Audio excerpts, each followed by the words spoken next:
날씨가 참으로 많이 덥습니다. 덥다고 하는 것은 우리가 이 더위에 너무 생소하기 때문에 덥습니다.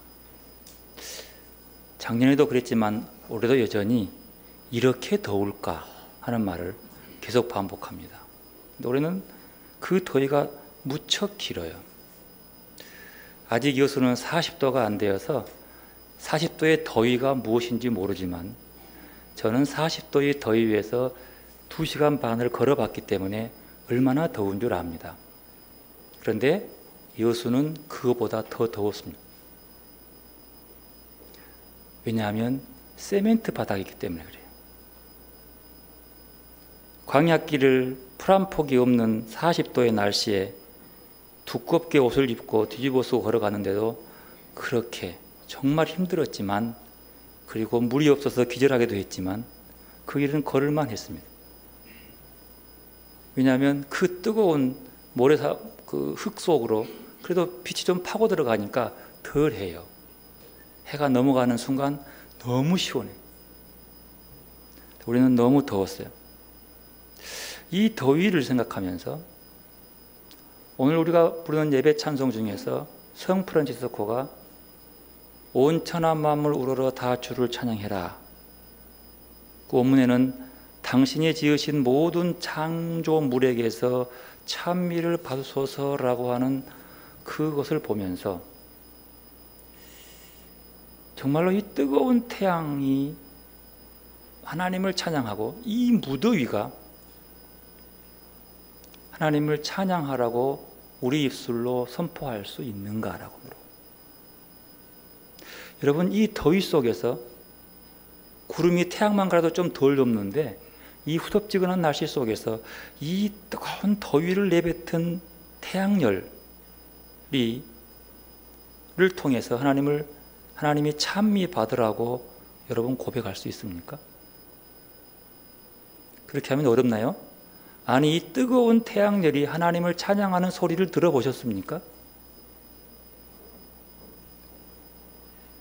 성 프란치스코는 특별히 형님인 태양에게서 찬미를 받으소서, 그러면서 그 태양열로부터 아침에 낮을 주시고 빛을 주고 태양열로 따뜻하게 해준 거에 대해서 그 겨울 있겠죠.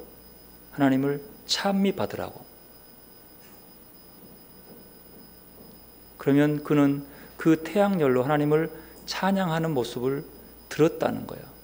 지켜보았다고 하는 거예요. 여러분은 하나님의 찬양하는 소리를 이 무더위 가운데서도 들을 수 있습니까? 피조물들이 그렇게 찬양을 하던가요? 이는 잠잠히 우리의 마음에 영혼의 눈으로 바라보지 않으면 볼 수 없는 것들입니다. 어떤 신앙인은 고백하기를 찜질방에서 돈 내고 땀을 빼는 세상에서 공짜로 주어진 더위로 진탕 땀을 흘리는 일은 틀림없는 축복이다, 이렇게. 제가 그 말 듣고, 이야, 그렇구나. 이 더위에 이 더위가 여러분 축복으로 오시던가요?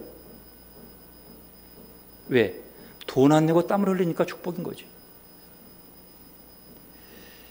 이렇게 뜨겁게 달아오는 대지와 마음까지 녹일 듯하는 그 무서운 더위 속에서 우리에게 주어지는 복음서의 말씀은 생명의 떡, 생명의 빵, 생명의 밥에 대한 말씀을 선포되고 있습니다. 그리고 그 생명의 밥을 통해서, 생명의 양식을 통해서 우리를 향한 예수님의 마음, 즉 그분의 사랑을 잊고 느끼고 있습니다. 여러분, 예수님께서 왜 우리에게 생명의 양식이라고, 생명의 밥이라고 얘기할까요? 사람은 하루에 밥을 몇 끼를 먹어야 건강하죠? 3끼를 꼬박꼬박 먹어야 돼요. 어느 분의 말처럼 밥을 하루에 3끼를 계속 먹으면서도 이 밥 질린다 라는 사람이 거의 없다는 거예요. 가끔 입맛 없는 사람이 이 맛이 질리다고 하지만 그렇고 해서 결국 밥을 먹지 않으면 그 사람은 죽어요. 사람이 죽기 전에는 꼭 곡기를 끊는다고 합니다. 한마디로 우리에게는 그 세 끼의 밥, 질리지 않게 늘 먹어야 살 수 있는 생명의 양식인 거예요. 이런 의미에서 예수님께서 우리에게 생명의 양식이라고, 생명의 밥이라고 하신 말씀을 다시 한번 한결 쉽게 이해해 볼 수 있습니다. 물어봅시다. 그러면 왜 예수님은 당신을 생명의 빵이라고, 밥이라고 말씀하신 걸까요? 밥은 어떤 성질이에요? 먹히는 성질이 있어요. 빵은 먹혀요. 절대 먹지 않아요. 그러면 예수님이 스스로 자신을 생명의 밥이라고 하는 것은 무슨 말이에요? 먹힌다는 거예요. 누구에 먹힌 거예요? 그 생명의 빵을 먹는 자에게는 뭐가 있어요? 생명이 있어요. 그러면 그걸 먹는 자가 누구예요? 우리에게 먹으라고 주시는 거예요. 근데 어떻게 먹으라고요? 밥처럼 날마다 먹고 하루에 3끼씩 먹어도 질리지 않도록 먹으라고 하시는 거예요. 우리에게 매일 먹이고 싶으신 그분의 마음, 우리와의 주님과의 관계가 3끼의 밥을 먹어도 질리지 않을 만큼 그렇게 먹으라고 말씀하시면서 그런 관계를 맺고 살아야지 영원히 사는 길이고 평생을 사는 길이라고, 이것이 생명을 살리는 길이라고 우리에게 말씀하고 있는 거죠. 특별한 관계 속에서 주님을 만나는 것이 아니라 아주 소소한 일상 속에서 주님을 만나고 주님으로부터 새 힘을 얻고 그 양식으로 주의 음성을 듣고 주님의 선물을 받아 살아가는 인생, 이 풋풋한 사랑의 마음. 하지만 현대인들은 아주 자극적이고 현란한 맛에 길들어 있다고 합니다. 어느 시대고 사람들이 자극적이고 현란한 맛에 길들어지지 않는 경우는 없습니다. 이것을 현세적 집착이라고 합니다. 어느 맛에 길들어지면 집착하게 되어 있어요. 하나님만 바라보는 영성은 그 어떤 맛에도 집착하지 않는다고 합니다. 하나님 바라보는 것, 하나님의 영성은 그 어떤 맛에도 집착하지 않아요. 왜요? 하나님은 우리가 맛보고자 하는 그 맛대로 우리에게 다가오시는 분이 아니기 때문이에요. 반대로 뭐예요? 내가 내 입맛에 집착하면 하나님을 만날 수 없다는 뜻이에요. 그래서 하나님만 바라보는 영성은 맛없음 영성이라는 거예요. 맛없음. 이 말은 내가 어떤 맛에 길들여진 그 맛으로만 하나님을 만날 수 없다는 뜻이에요. 어떤 맛은 우리를 얽매이게 하지만 맛없음은 우리를 풀어줍니다. 맛에 길들여진다고 하는 것은 우리를 사로잡고 몽롱하게 하며 예속시킵니다. 그러나 맛없음은 외부로부터의 압력이나 감각의 흥분, 모든 허탄하고 일시적인 강렬함으로부터 해방됩니다. 오병이어의 맛을 본 사람들은 배를 타고 가버나움까지 예수님을 찾아옵니다. 그들이 예수를 찾아온 이유는 딱 하나입니다. 어제 맛본 그 맛보다 더 자극적이고 강렬한 맛을 추구했기 때문입니다. 그리고 그들은 모세가 광야에서 자기 조상들에게 만나를 먹게 했듯이 자기들도 날마다 오병이의 기적 같은 자극적이고 강렬한 음식을 먹여달라고 간청하러 왔습니다. 이런 그들에게 예수는 그 만나를 주는 사람이 모세가 아니고 하나님임을 얘기합니다. 그 만나는 영원한 생명의 빵이 아니라 하늘로부터 오는 참 생명의 빵이 있는데 그 빵을 먹는 자만이 영생을 얻는다고 말씀합니다. 그러나 그 군중들은 예수님의 말씀을 정확히 이해하지도 못하고 그 빵만 달라고 아우성입니다. 간곡하게 부탁을 합니다. 그들은 눈에 보이는 빵만 생각하고 예수님이 베풀어준 더 먼, 더 깊은 생명은 바라보지 못합니다. 이게 떠밀려오는 군중들의 특성이에요. 군중들은요, 굉장히 자기중심적이에요. 자기 이익과 자기 만족을 따라 움직이는 사람들을 군중이라고 그래요. 굉장히 충동적이고 그들은 철학도 일관성도 없어요. 그저 자기 만족을 위해서 움직여요. 그래서 야구장에 야구를 보러 오는 관중들은 공동체라고 하지 않고 군중이라고 그래요. 그들은 자기 만족을 위해서 가요. 그래서 짜릿한 역전승을 하면 그 다음에 또 가고 1등 하면 계속 가지만 맨날 역전패하면 안 가요. 왜요? 내를 만족시키지 않거든요. 그래서 그들은 그 끌어들인 몸에 아무리 많이 모이고 많은 관중을 이루어도 그들은 공동체가 아니라 군중이에요. 예수님을 따라온 군중들은 생명이 빵보다 틀림없이 귀중한데 그 빵에만, 배부름에만 관심을 보입니다. 한번 자기 배부름의 마음을 빼앗긴 사람은 그 빵에서 시선을 떼기가 그렇게 어렵다네요. 오직 그것에 몰두해버려요.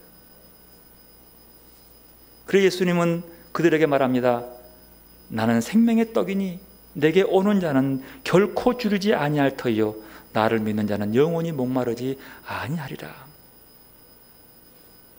어서 우리에게 빵을 달라고 보채는 군중들에게 예수님은 내가 바로 그 빵이라고 그렇게 말씀해요. 그러나 군중들은 그 말을 듣고도 이렇게 반응을 합니다. 오늘 요한복음 6장 41절 말씀 볼까요? 자기가 하늘에서 내려온 떡이라 하심으로 유대인들이 예수에 대하여 못하고 수군거려. 분명히 예수님은 하늘에 내려온 이 떡, 즉 하나님께로부터 오는 이 빵, 이 양식, 이 밥을 먹어야지만이 또 먹고 싶고 질리지 않게 먹어야지만이 영원한 생명의 만족을 누리며 살아갈 수 있는데 그들은 수군거립니다. 그래서 수군거림이 뭔 줄 아십니까? 바울에 의하면요, 수군거림은 그 마음에 하나님을 두기 싫어하는 사람들의 특징 중에 하나예요. 수군거림은요. 로마서 1장 28, 29절 말씀 제가 읽어볼게요. 또한 그들이 마음에 하나님을 두기를 싫어하며 하나님께서 그들을 그 상실한 마음대로 내버려 두사 합당하지 못한 일을 하게 하셨으니 곧 모든 불의, 추악, 탐욕, 분쟁, 시기, 악독 가득한 자요 수군수군하는 자요. 수군거림은 하나님을 그대로 내버려 두면요 결국 그들은 하나님 앞에 합당한 것이 합당한 일을 못한다는 거예요. 여러분 수군거리죠? 수군 안 그래요? 물어볼게요. 왜 수군거립니까? 수군거리는 이유가 있을 것 아니에요. 어렵지 않아요. 저 사람 하는 말이 내 생각하고 다르기 때문에 수군거린 거예요. 왜 쑥덕거리죠? 저 사람이 하는 것이 내가 바라는 것대로 안 하기 때문에 쑥덕거리는 거예요. 오늘 본문에는 예수님이 하는 것이 자기들이 원하는 것에 안 맞는 거야. 그리고 말도 안 되는 소리를 내. 아이, 기적을 일으켜서 빵을 좀 달라고, 밥을 좀 달라고 하는데 자기를 먹으라고 한다는 거예요. 그러면 이 사람들이 수군거린 이유가 뭐예요? 수군거린 이유가 42절에 나옵니다. 읽어볼까요? 이르되 이는 요셉의 아들 예수가 아니냐? 그 부모를 우리가 아는데 자기가 지금 어찌하여 하늘에서 내려왔다 하느냐? 왜 수군거려요? 자기가 아는데 저거 하늘에 온 사람 아니고 내가 지가 아버지 엄마를 아는데 어디서 딴소리를 하고 있어? 그들은 자기가 지금까지 보는 것과 안다고 하는 것에 묶여 있습니다. 내가 어제도 지가 엄마 아버지하고 함께 있었는데 저런 이상한 소리를 하고 있다고. 그들은 자기가 아는 것과 보는 것에 얽매여서 하늘로부터 오신 생명의 양식 메시아를 보지도 못하고 수용하지도 못하는 처지가 되고 맙니다. 이스라엘 백성이 40년 동안 광야 생활을 하면서 목마름과 허기짐, 전쟁의 두려움 앞에서 그들은 하나님을 온전히 믿지 못합니다. 그 두려움 속에서 그들은 불평하기 시작해요. 이스라엘의 불신앙은 수군거림부터 시작되는 거예요. 우리를 굶어 죽이려고 하는가? 목말라 죽겠네. 아이고, 이까짓 게 뭐야? 애굽에서 먹던 것에 얽매여 있어서 지금 준 하늘의 양식이 보이지 않는 거예요. 만나가 만족하지 못해요. 어떤 분은 말하기를 이런 불신은 지극히 당연한 것이라고. 왜요? 이 땅에 모든 시선을 두고 사는 사람은, 이 땅의 모든 가치를 이 땅에만 두고 사는 사람은 결코 저 하늘의 이야기에 대해서 만족할 수 없다는 거예요. 왜? 그 눈이 여기만 있기 때문에. 이 땅의 배부름만 바라보기 때문에 하늘의 양식에 대한 게 보이지 않는다는 뜻이에요. 이렇듯 예수를 찾아온 무리들은 예수님을 진심으로 따르고 싶어서 온 것이 아니라 예수님의 뜻을, 아니 예수님을 내 뜻대로 좌지우지하고 싶어 한다고 요한복음은 말하고 있는 거예요. 자기 원하는 걸 얻어내기 위해서 예수를 따라온 거죠. 몸은 예수를 따라왔지만 마음은 예수가 자기를 따라주기를 바라는 거예요. 따라다닌다고 제자가 아닙니다. 예수를 따라다니는 이들 중에서도 예수를 배반하고 판 자도 있고, 예수님이 바라는 사람의 온전한 정신을 완전히 폐기 처분한 사람들도 있습니다. 내 결정, 내 지식, 내 소망이 앞설 때 내가 예수를 따라가는 그 따름은 순종의 따름이 아니라 예수를 윽박질러서 내 뜻을 관철시키고자 하는 자기 욕망 때문이라는 거예요. 끼니를 해결하고 싶은 나의 바람이 너무 강렬해서 눈앞에 있는 하나님의 더 좋은 선물을 보지 못하고 갖지도 못하는 사람. 내 현실에 내가 발목 잡히는 꼴. 나를 이끌어주신 분이 계신데도 그분을 알지 못하고, 나를 살리시는 분이 있음에도 불구하고 그분을 버리고 죽음의 길로 달려가는 사람들, 하늘에 내려온 영원한 생명의 빵이 있음에도 불구하고 전혀 그리스도를 보지 못하고 깨닫지 못하는 사람들. 그래서 그들은 결국 어제 먹었던 그 입맛 좋은 그 오병이어의 기적을 다시 한번 요구하고 있는 거예요. 다시 요약하면 그들이 왜 예수를 믿지 못하는 겁니까? 자칭 예수를 너무 잘 알아서. 안다는 것도 한계가 있지요. 우리는 가끔 그 사람하고 한번 인사하고 밥 한번 먹으면 그 사람을 안다고 그래요. 그게 다 아는 거예요? 그 사람 속을 어떻게 알아요? 사기꾼이 왜 생겨요? 그렇게 뭐인 것처럼 막 브리핑하고 다 해줘도 그 사람 마음을 어떻게 알아? 사기꾼들의 마음을. 불행한 시대죠. 뭘 보는 거예요? 그 이상을 못 보는 거예요. 현재에 안주하고 현재에 만족한 사람은 저 너머를 못 봐요. 하늘을 보지 못한 사람은 이 땅에 만족하기 위해서 이 땅만 바라보기 때문인 거죠.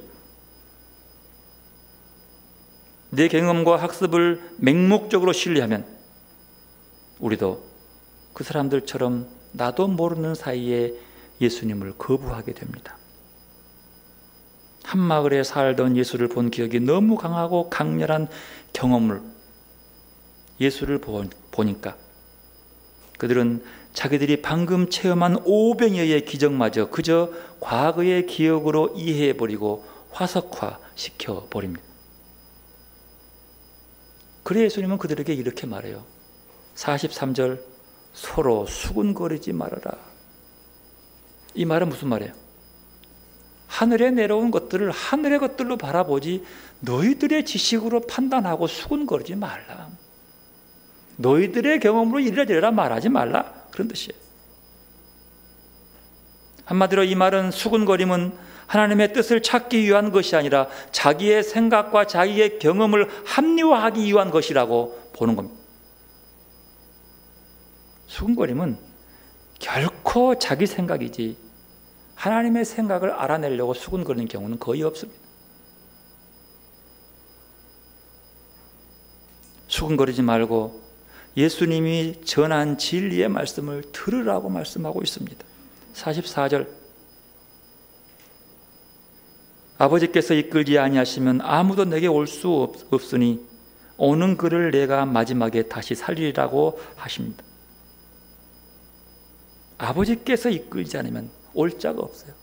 예수님께 진심으로 나올 자가 없으니 그 양식을 먹을 수.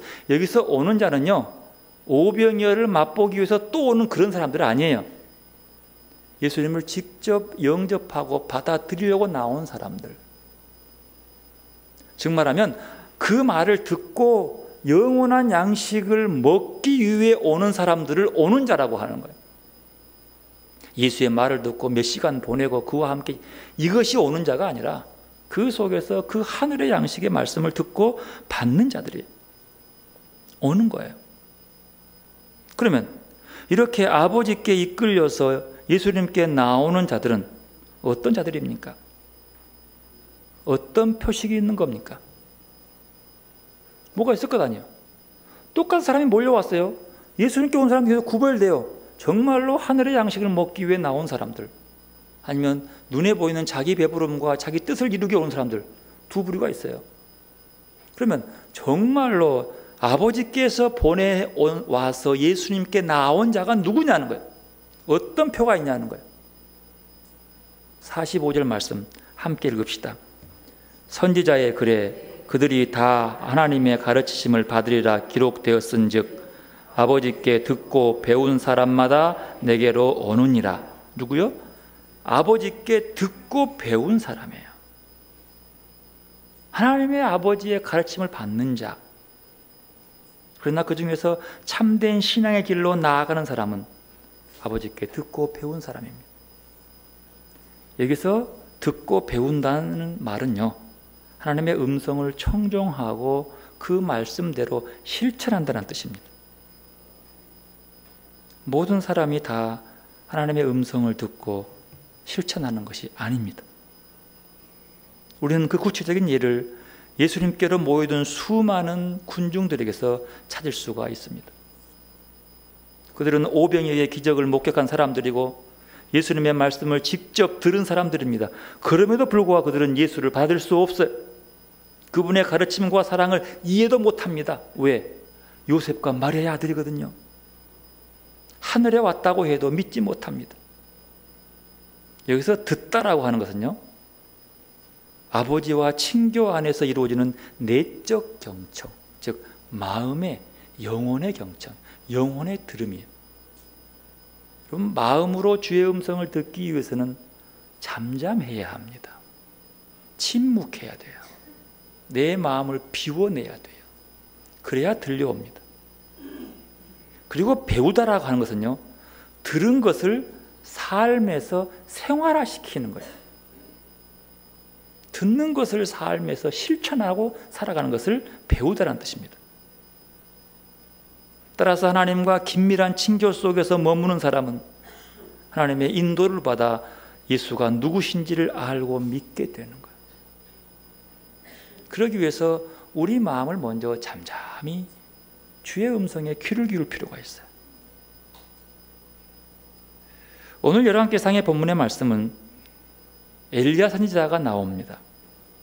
그는 바알 선지자 450명과 아세라 선지자 400명과의 대결에서 우리가 한 것처럼 갈멜산에서 멋진 승리를 하지요. 그리고 그 바알을 섬겼던 선지자들을 다 죽이고 그 장군이 된 것 같은 그런 엘리야가 갑자기 이세벨의 협박에 무서워서 그 당당함은 온데간데 없고 자기 목숨을 부지하기 위해서 도망자 신세로 전락합니다. 그리고 갈멜산에서 돌아서 먼 길을 따라서 저쪽 호렙산으로 내려가는 거예요. 호렙산은 이집트 가까운 이스라엘 남쪽이거든요. 한참 먼 길이에요. 그 길은 광야길, 사막을 걸어가야 되는 길이에요. 내려가는데 별의별 마음이 듭니다. 불안감과 의심과, 아이고 하나님 나를 이러려고 들었었나?